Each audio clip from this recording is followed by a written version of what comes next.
Module 3. Dans ce module, on va regarder des outils ultra concrets pour que vous puissiez mettre en place votre stratégie digitale comme un boss et la piloter parfaitement. La première chose que l'on va regarder dans ce module-là, c'est la définition de vos objectifs. La définition de vos objectifs SMART. Alors, qu'est-ce que c'est un objectif SMART? Déjà, on va faire un petit préambule et on va se dire pourquoi est-ce qu'on définit un objectif. Si vous n'avez pas d'objectif fixe, qu'est-ce que vous risquez? Qu'est-ce qui peut se passer si en fait vous pilotez comme ça et puis vous attendez peut-être de potentiels résultats? C'est qu'en fait, vous pouvez très vite être perdu si vous n'avez pas d'objectif précis. Donc, pour avancer droit et pour structurer l'avancement de votre entreprise et sa stratégie, vous devez définir des objectifs. Parce que très vite, regardez, hop, voilà. Sinon, c'est la panique pour rien du tout. En fait, si on n'a pas d'objectif précis, on ne sait pas clairement comment on avance et on peut paniquer pour rien du tout. Lorsque l'on définit des objectifs, on structure une stratégie avec des timings pour chacune des étapes, on avance droit et on panique pas pour rien du tout. Un objectif SMART, qu'est-ce que c'est? Est-ce que c'est un objectif élégant?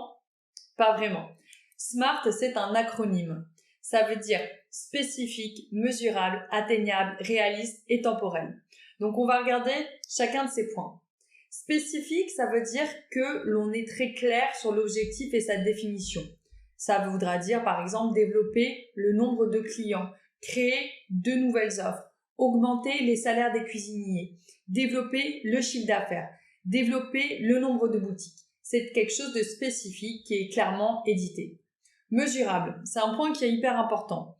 Un objectif, il faut qu'on puisse le mesurer, le piloter, se rendre compte s'il est atteint ou pas. Donc, ça va être par exemple multiplié par 2 le chiffre d'affaires, augmenter de 20% les salaires, avoir 25 nouveaux clients par semaine. C'est quelque chose qui est défini avec une donnée chiffrée. La plupart du temps. Atteignable. L'idée, c'est pas de se fixer des objectifs pour être joli et de dire je veux que la boîte fasse 1 million de chiffre d'affaires si vous en êtes à des kilomètres. Il faut que ce soit atteignable. La plupart du temps, on dit qu'un bon objectif doit être atteint à 70%. Si vous êtes toujours à 200% d'atteinte de vos objectifs, c'est qu'ils ne sont pas assez ambitieux. Si vous êtes plutôt en deçà tout le temps, c'est qu'ils sont trop ambitieux. Donc les objectifs doivent être atteignables et réalistes. Il faut prendre la mesure de la conjoncture, de votre marché, de vos capacités pour définir quelque chose de réaliste.